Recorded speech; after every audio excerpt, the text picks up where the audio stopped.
Boa noite, amigos do Núcleo Espírita Fraternidade e Amor. Vamos começar mais uma noite de estudos e reflexões, hoje sobre o tema Livre-arbítrio e Fatalidade, que vai ser apresentado pela nossa amiga Karina. Só lembrando que na primeira exibição, né, da palestra, que é às 19h30, hoje, no dia 5 de agosto, nós estaremos com o chat ao vivo ativado. Então, vocês podem perguntar, podem comentar, podem tirar suas dúvidas, que a gente vai estar lá para bater papo com vocês. Nós vamos ter a ajuda da nossa amiga Sara agora, com uma leitura inicial, que será também a nossa prece, e logo depois iniciamos as reflexões com a Karina. Mensagem do livro Vida Feliz, de Joana de Ângeles, psicografia de Divaldo Franco. Confia sempre na ajuda divina. Quando te sentires sitiado, sem qualquer possibilidade de liberação, o socorro te chegará de Deus. Nunca duvides da paternidade celeste. Deus vela por ti e te ajuda, nem sempre como queres, porém, da melhor forma para a tua real felicidade. Às vezes, tens a impressão de que o auxílio superior não virá ou chegará tarde demais. Passado o momento grave, constatarás que o recebeste alguns minutos antes, caso tenhas perseverado à sua espera. Que Jesus nos abençoe, que assim seja.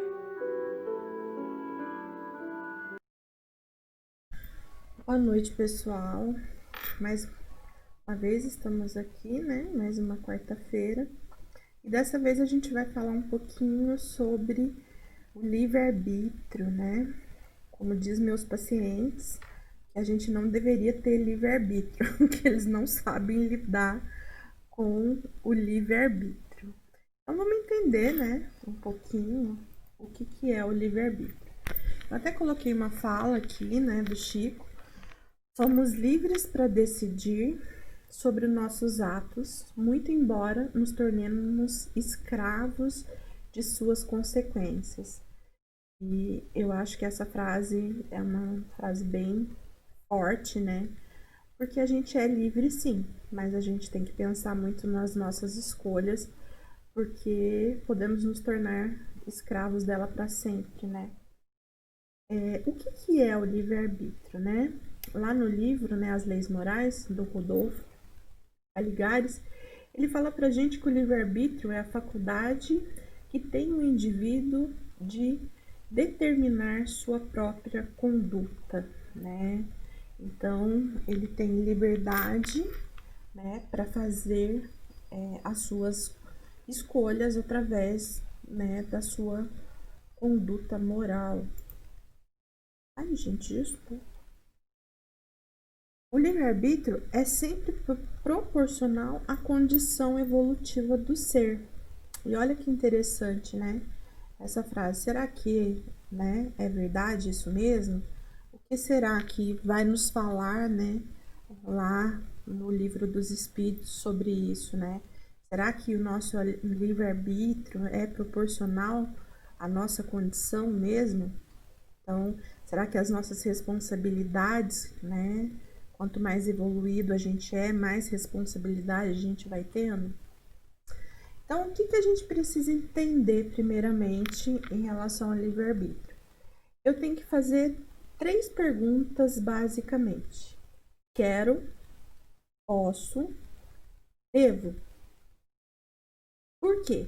Nem tudo que eu quero, eu posso. Nem tudo que eu posso, eu devo. Então, antes de tomar, né, qualquer decisão, antes de fazer as nossas escolhas, lembre sempre dessas 3 perguntinhas. Quero? É isso mesmo que eu quero? Eu posso mesmo? Será fazer essa escolha? Eu devo? É o mais acertado neste momento a escolha que eu estou fazendo? Porque eu tenho a chance, né, quando eu entro nessas 3 perguntinhas, eu tenho a oportunidade de recuar, né? De pensar um pouco mais sobre a minha escolha, de raciocinar em cima dela. E isso nos ajuda a não fazer escolhas que possam causar, na maioria das vezes, danos muito graves aí pra gente. Lá no Evangelho segundo o Espiritismo, né, quando em relação ao dever, ele fala pra gente que não é o mesmo para todos. Ele varia segundo a condição espiritual de cada um. Então, é o que a gente estava falando lá atrás.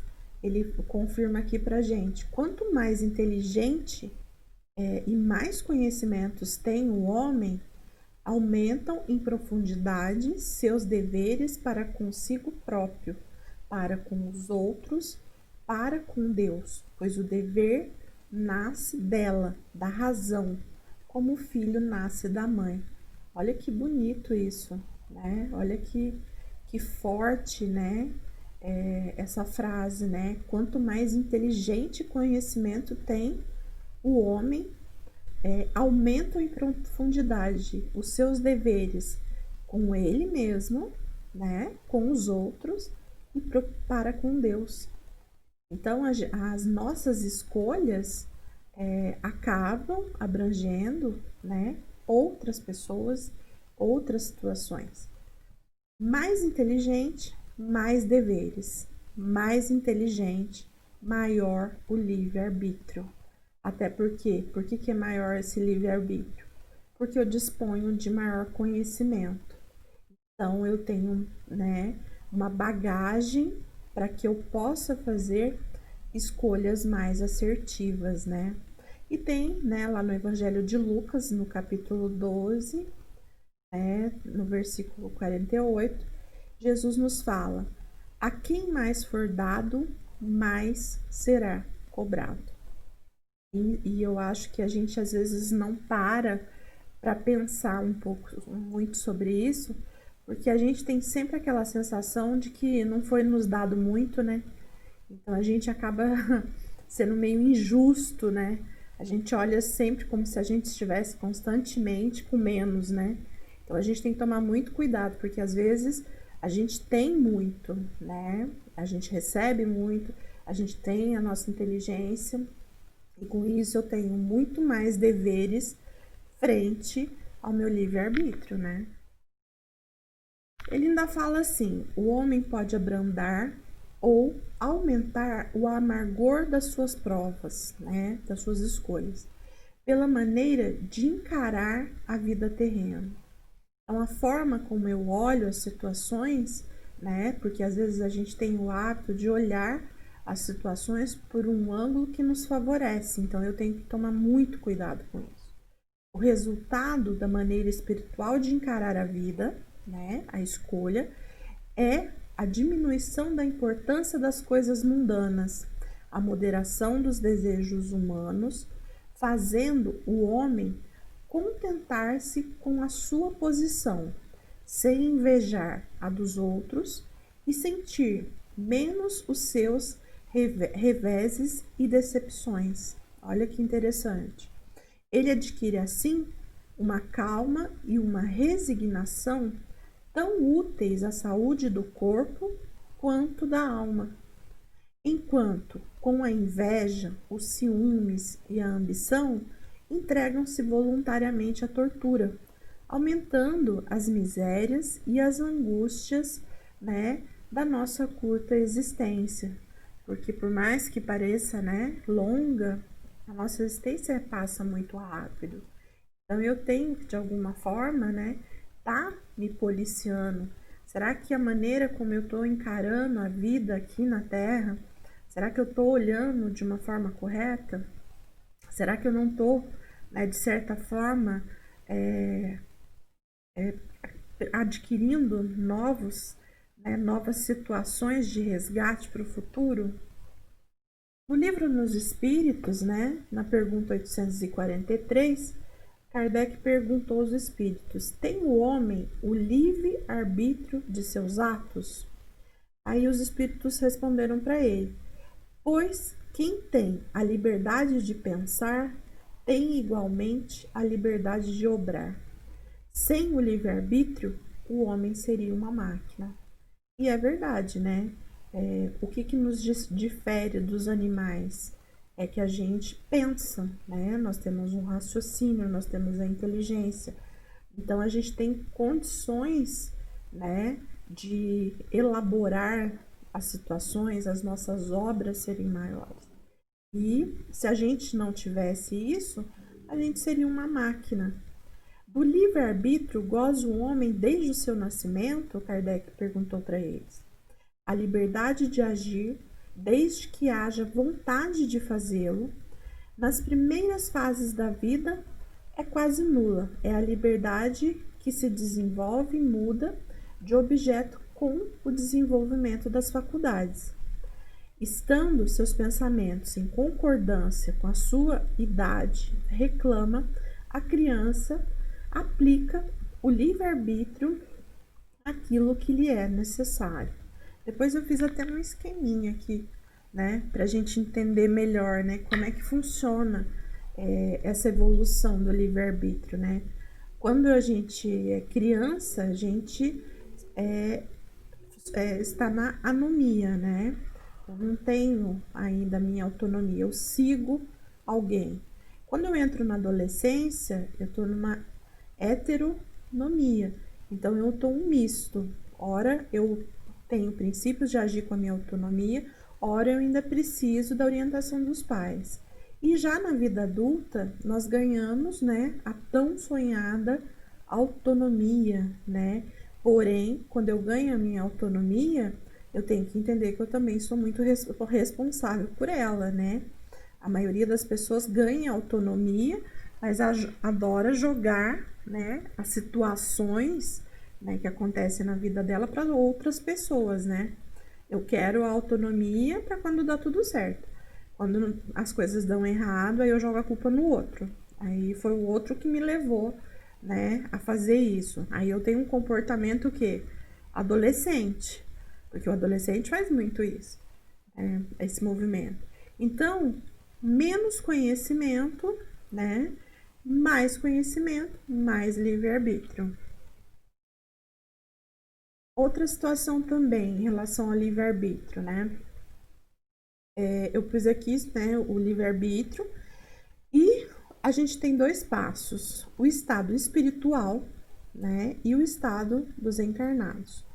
No primeiro passo, o estado espiritual, é fazer as escolhas das experiências e das provas. Então, quando eu tô lá, né, no meu planejamento reencarnatório, eu vou fazer as minhas escolhas, né, as escolhas da existência, a escolha das minhas provas e o que eu acho que naquele momento, né, eu estou preparado.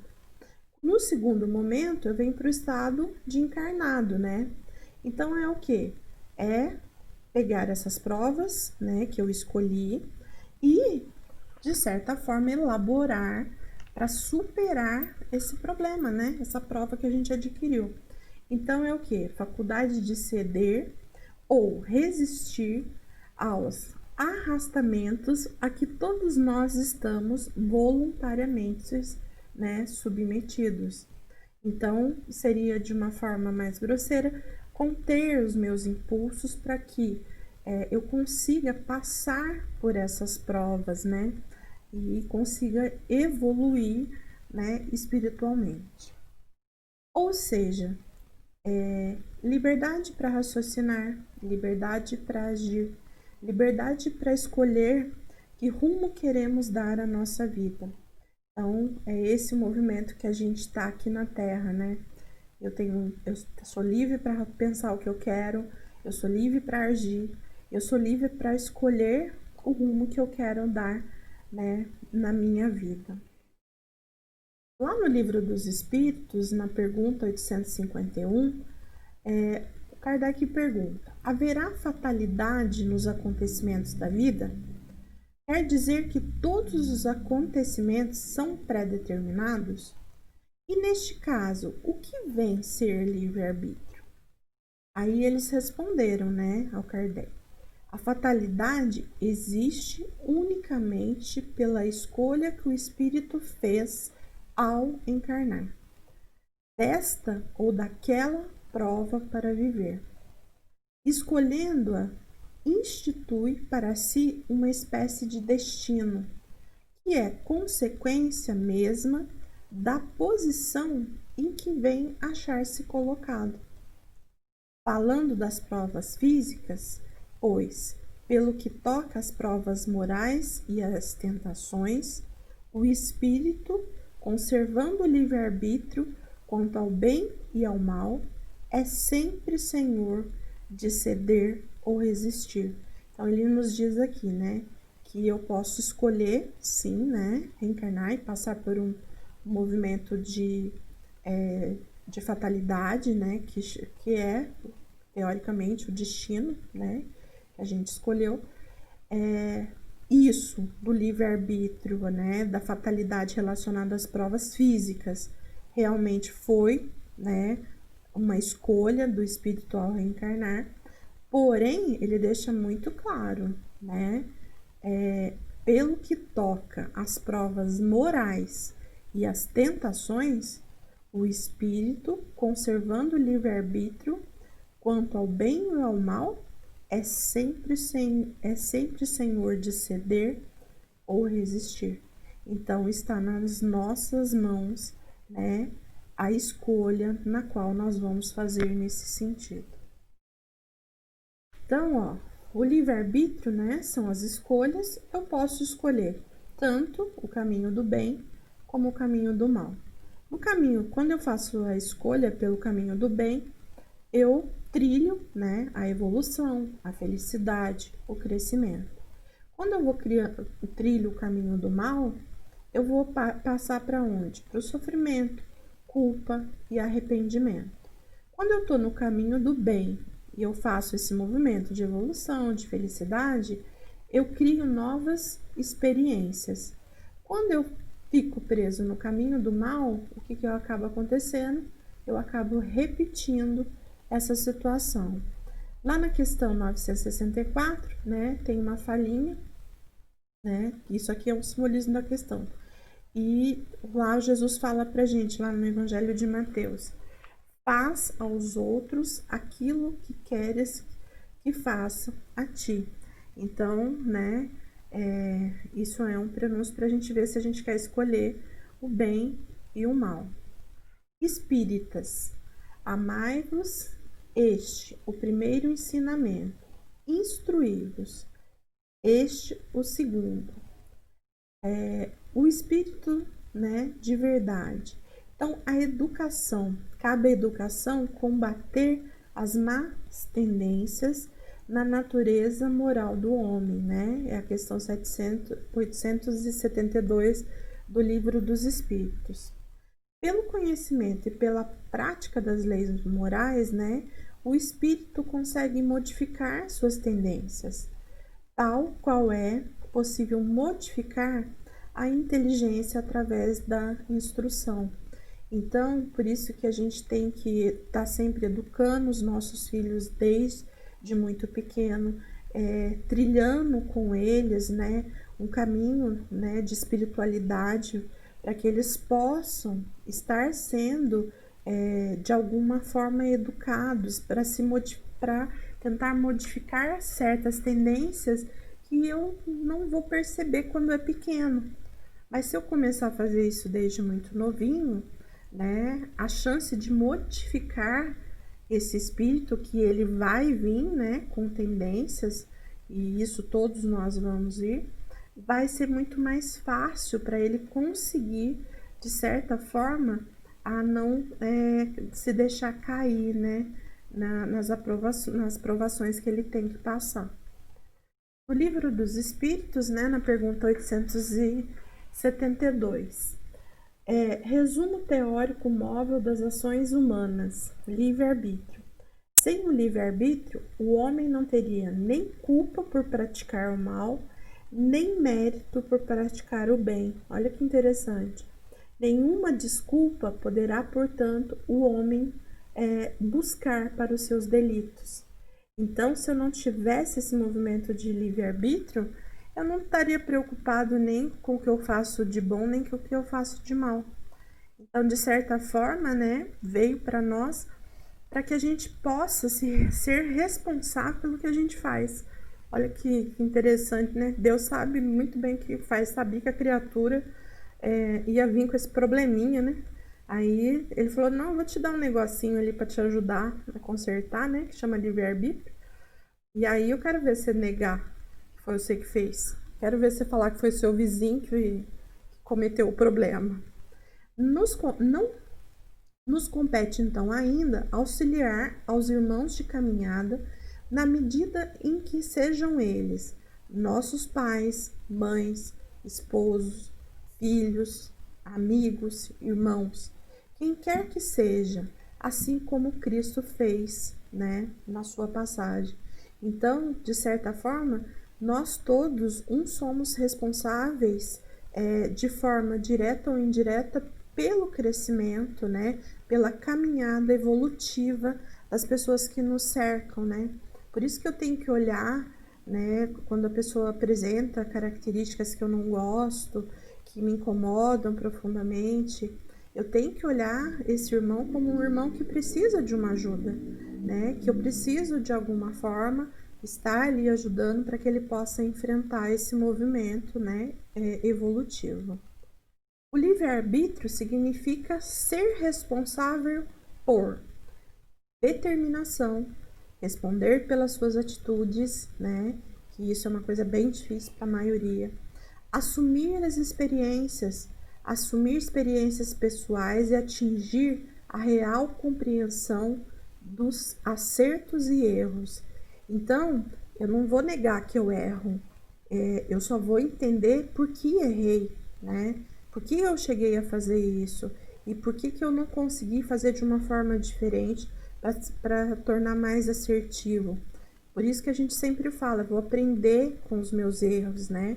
Eu aprendo com meus erros quando eu, após errar e dar, né, tudo errado mesmo, eu volto e trago esse questionamento para mim. Por que eu errei?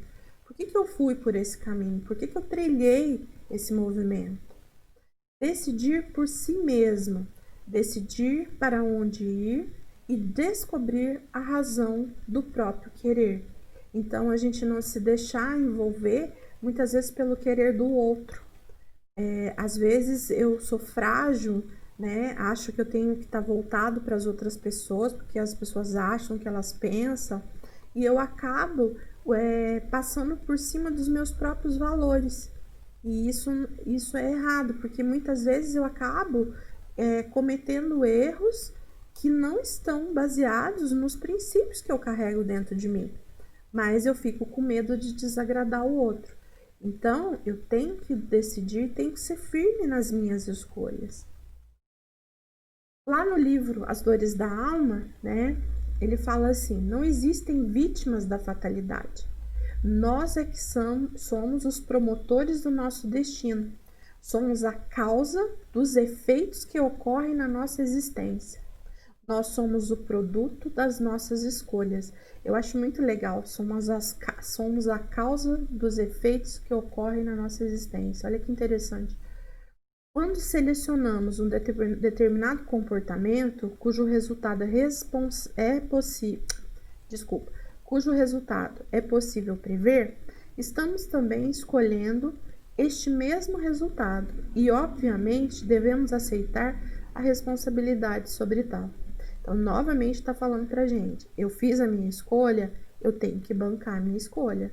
Seja ela, né, uma coisa que aconteceu de forma positiva ou de forma negativa. Até porque nós somos responsáveis por elas e a gente é responsável pela forma como as nossas escolhas atingem as outras, né, pessoas também. E isso nos leva ao quê? Ou a gente é uma pessoa sábia ou a gente ainda continua num movimento imaturo, né? O que seria uma pessoa sábia? Aquela que assume as suas responsabilidades por sua vida usando determinação e vontade, produto de uma sequência, né, de escolhas ao longo de inumeráveis experiências e acontecimentos. E o que seria esse indivíduo imaturo, indivíduo que não aceita a responsabilidade sobre os seus atos.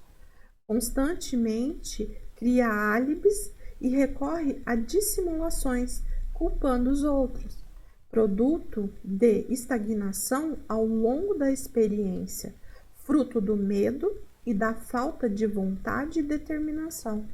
Olha que interessante quando a gente fala, né?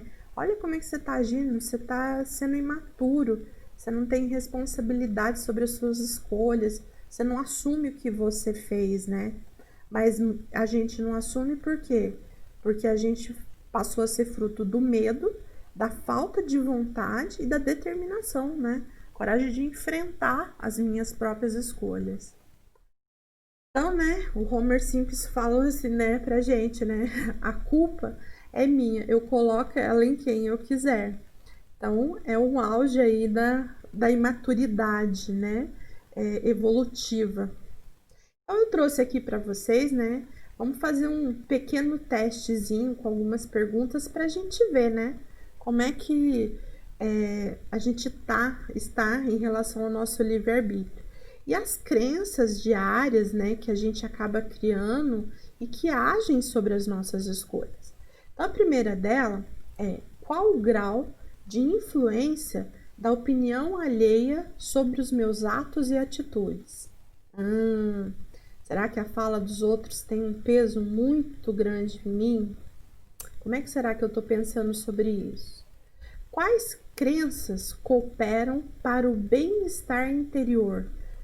O que são as crenças? São aquelas situações que a gente cria, que muitas vezes são imaginárias, são frutos, né, dos nossos pensamentos e que são distorcidas, e elas podem ter tanto lado positivo quanto lado negativo. As minhas crenças, elas estão tendenciando mais as situações positivas ou mais as situações negativas? Será que tudo que eu penso de negativo realmente é verdade? O que me dificulta para ter suficiente autonomia, para tomar minhas próprias decisões? Então, para e pensa aí, o que me trava aí? Por que eu não consigo ter autonomia, né, sobre as minhas decisões?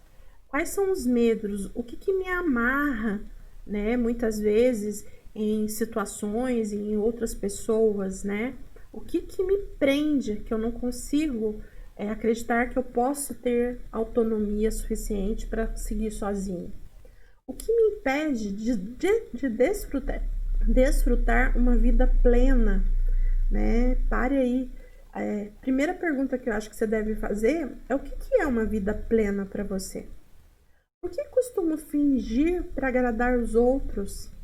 Por que a gente tem uma necessidade tão grande de estar agradando as outras pessoas, de estar fazendo sempre o que elas querem, né? De não magoá-las, de às vezes estar sendo incongruente com você, né? Às vezes o que você está sentindo não é nada daquilo e no fim você acaba concordando só para agradar.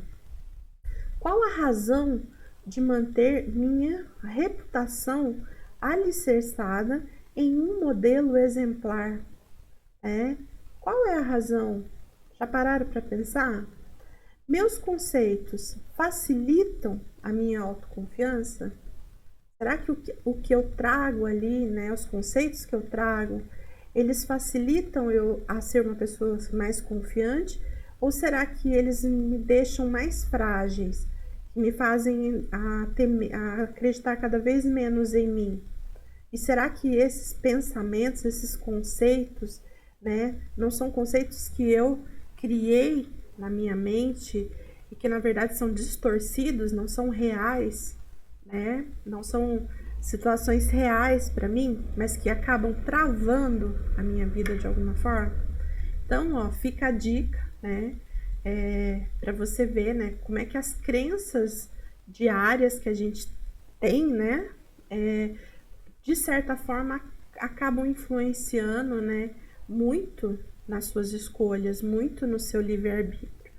E para a gente encerrar, eu trouxe aqui, né, não podia deixar de falar, né, os perigos também do livre-arbítrio. E quais são os perigos quando eu faço, né, escolhas não assertivas? A culpa, que eu acho que é a principal, a autopunição, porque aí eu começo, né, a me torturar mentalmente. Algumas pessoas chegam até se torturar fisicamente. A baixa autoestima, porque daí eu fico péssima, eu fico me sentindo uma pessoa péssima, né? E a gente tem que entender que todos nós temos o direito de errar e às vezes erramos nas nossas escolhas, mas temos, né, formas de voltar atrás e tentar fazer diferente, ou tentar pelo menos consertar a escolha mal feita. E o medo das nossas escolhas, né? Porque a partir do momento que eu tomo uma decisão errada, que não é bem sucedida, eu acabo ficando um pouco com medo das minhas escolhas. E nessa hora, muitas pessoas tendenciam a passar a ver somente as escolhas do outro como uma escolha mais assertiva. Então, ali ele fala, né, estabelece o clima desfavorável ao desenvolvimento do nosso livre-arbítrio, que é o quê? A culpa, autopunição, baixa autoestima e o medo das nossas próprias escolhas. Espero que vocês tenham gostado, né? Mês que vem a gente se vê novamente e agora a gente vai ficar com a nossa prece. Senhor Jesus, entre as forças que te servem, reconheço a minha quase total desvalia. Entretanto, graças à tua bondade, na fé que me concedeste, guardo um valor que me honra, embora as imperfeições que ainda carrego. Apesar da migalha de colaboração que te posso oferecer, no crédito que me confias, auxilia-me a ser útil em teu serviço. Nas horas de crise, induz-me a ser a esperança daqueles que estejam esmorecendo no dever a cumprir. Nas discórdias que encontre, coloque em meus lábios a palavra de tolerância e união. No tumulto, conserva-me em tua serenidade, para que eu seja uma nota de paz. Junto aos irmãos que ainda não consigam trabalhar, faze que, de algum modo, possa eu substituí-los sem queixas.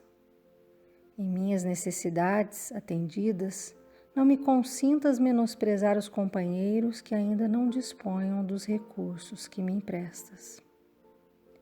E nos dias de penúria e dificuldades, nos quais me levas a aprender a paciência e a coragem, não me permitas humilhar a ninguém.